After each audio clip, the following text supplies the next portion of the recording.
Nothing very good or very bad lasts very long. That was a quote when I was a senior in high school that I quoted in my senior yearbook. Little did I know, 25 years later, I'd still be following that.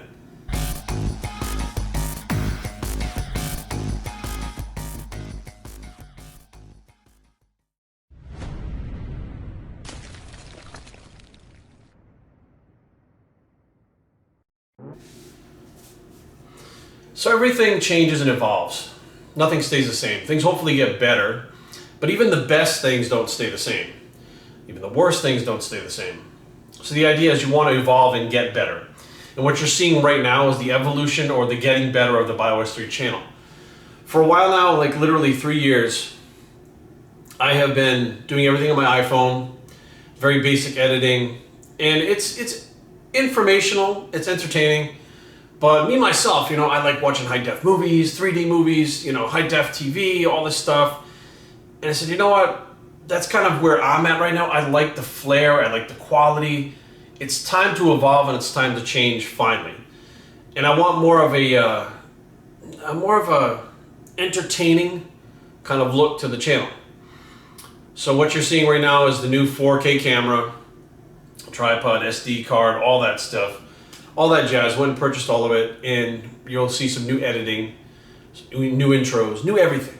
Everything's basically new. We're heading into the Olympia in a couple of months, and me, myself, as a person, I'm evolving, and I just want something different for the channel. So that's where we're going. You're still going to see some of the other footage that I film, because I literally film sometimes 3-4 videos a day, and I keep them in the pipeline so that, I can have one a day to make sure you guys have new footage, new content. But now you're going to see something a little bit different. So be aware, it's going to be mixed in here and there, but eventually you'll be seeing all the HD, all the 4K, all the new editing. It'll be kind of taking over like that. For the first video today, we're going to talk about Kevin Levrone. And this is a Kevin Levrone update. I have been in contact with Kevin here and there, and the latest thing that popped up was Kevin took some pictures for muscular development, and the big talk is he's too small. Now, I'm not going to divulge his weight, but his weight is not what you think it is. His weight's actually a lot more than most people have pegged him for. But I think that the missing point right now at this point is the conditioning this far up.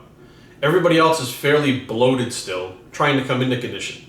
Now, there is a definite old school way, and I actually did this with Kevin in 2009 for the Pittsburgh. It's the opposite of what a lot of these guys are doing. The guys in the 90s used to be ready like 4, 5, 6 weeks out, and they would eat their way up to a show.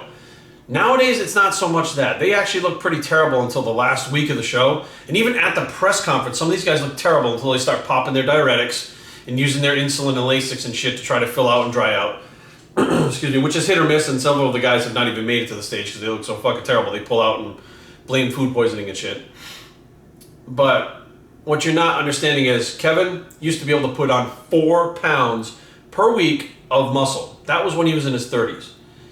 Playing it conservatively, he decided 2 pounds now. 7 weeks out, that's 14 more pounds of lean muscle mass. Okay? That's half the amount that he would gain from before. So people are like, oh, he's 50 now, he's not going to respond. Okay, this is playing it safe. No, he may not respond like he did. So let's say he responded half as good, and we've already seen him respond 10 times better than most of the guys out there half his age.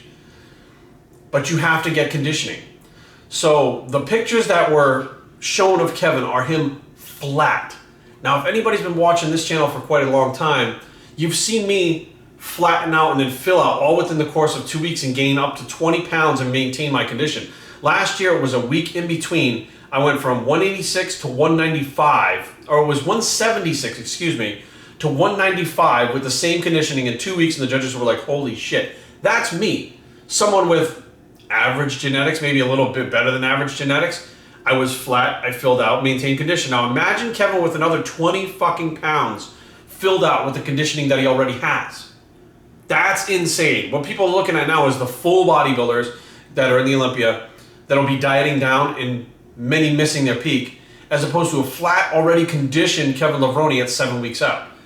I think that, we're so used to seeing the guys so big and full that people are not even paying attention to the fact that, nowadays the guys don't have the same look.